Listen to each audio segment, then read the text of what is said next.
Hey guys, what's up? Scottish Duck here, once again. Right, random in the middle of the week video for you here, because a bunch of stuff happened over the past, few days. Just some really little random announcements that I felt like talking about, but maybe weren't necessarily big enough for one whole video, so let's act like we're a news channel for a minute and report on these little things individually.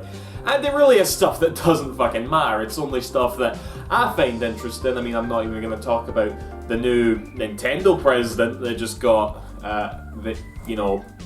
there, because he's just been there right away, hasn't done anything yet. We'll wait a few months to see what happens and then we'll judge him and all that jazz. But yeah, this is just some random stuff that I found interesting, so here we go. Okay, first things first, right, and it's weird, this is why it's so weird that I find this so thought-provoking, right, but Sonic Boom Fire and Ice delayed to 2016. The sequel to the game that has tarnished the Sonic franchise, arguably more so than when it was back in 2006, right? Like, that's how much of a joke Sonic Boom has been on the Sonic franchise in general, And, yeah, they're making a sequel to the 3DS one, which didn't get that much hate, mainly because all the hate was focused on the Wii U version. Obviously it's the big boy version. But yeah, that one, I guess, didn't do as terribly, so they're like, right, let's make a sequel to that one. And it got delayed to 2016.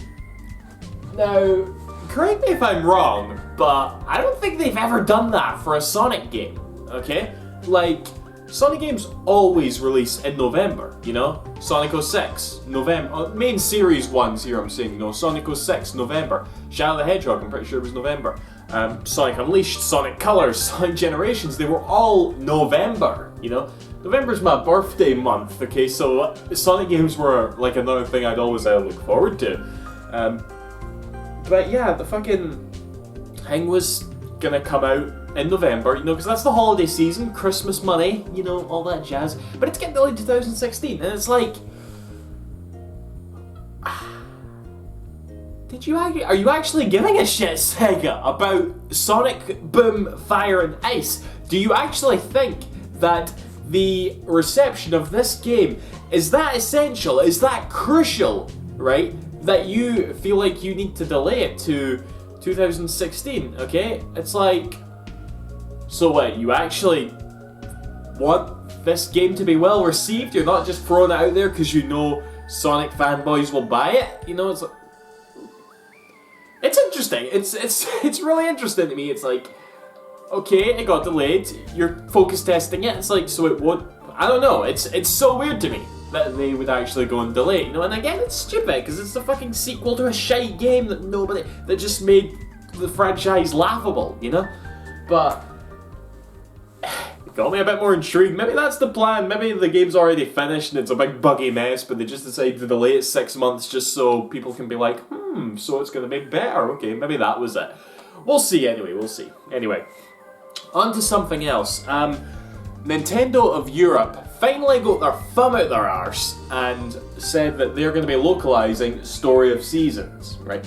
Now, for those of you that don't know, this is basically a Harvest Moon game. It was made by the Harvest Moon team, but legally they weren't allowed to call it Harvest Moon, even though in Japan it's called Harvest Moon, and then there's Harvest Moon The Lost Valley. In Japan that's not the Harvest Moon game, even though it's the Harvest Moon game over here, because Natsume owns the rights and XSEED doesn't, so they had to call it this, even though this is the far better game because it's actually made by the Harvest Moon people, and it's called Harvest Moon in Japan. It's confusing as fuck, okay? But, yeah, now we finally got word of it coming out in Europe, and I am currently playing this. I thought to myself, right, it's time to go and play this, right? Typically it gets fucking announced just as I'm playing it, and it's brilliant, right? It's brilliant, For those of you who remember, back to the end of 2013, I was like drooling all over this game. This was my first Harvest Moon game, and I haven't really found one that I loved as much as this. I haven't really dabbled in that many games in the series, to be fair, because they're big commitments, But Story of Seasons is brilliant right now, and if they bring that out physically, I'll buy it again, you know, just to own it, really. If they give it to us digital, I think it is confirmed to be physical.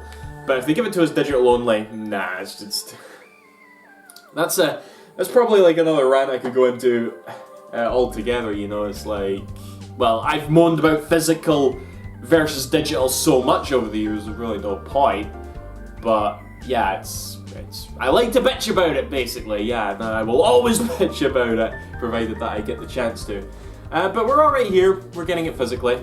Again, the only thing I can bitch about right now is the fact that why'd you have to take so long, because I'm now playing it on my American 3DS, so whatever, it's still a good game, so I'm good.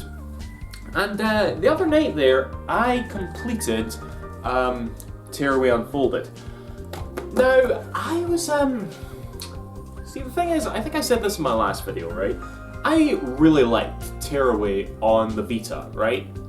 But it's like... I've talked about this before, you know? Sometimes you just play games in like a different frame of mind or whatever. Maybe you're just like not as committed to getting into it at the time or something, you know? And Tearaway came out on a console that was pretty much dead at the time already, you know? So maybe my hype was sort of dead there.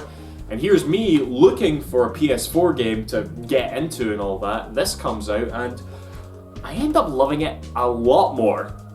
You know? And it's kind of the same game, you know? Maybe I just appreciate console games more than handhelds or something, but I beat this and I was like, this could be my game of the year. That was excellent, you know? And again, I really liked it on the Vita, I really did, but I ended up just liking it more. And funnily enough, the day after I beat it, what gets fucking announced? A PlayStation 4 version of the other good PS Vita game, because there's like two, okay? Okay, not really, but yeah, Gravity Rush. I love this. I don't know if I love it more than Tearaway, but it's brilliant. This is a really good game, and we're getting a PS4 version of this, and we're getting Gravity Rush 2 also on PS4.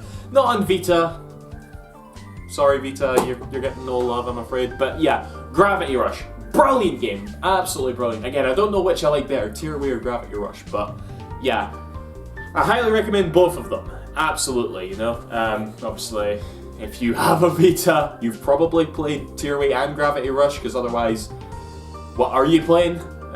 But if you don't have a Vita, then get Tearaway Unfolded, absolutely, and provided it's a good port when it comes out, get Gravity Rush, absolutely. And yeah, that's pretty much all I wanted to say, just a little quick ramble. Maybe I'll do more of these, you know, this is kind of fun, actually, just talking about wee random shit that I can't be arsed doing a whole video on, so yeah, that was fun, so whatever. See you guys, thanks for watching, bye bye.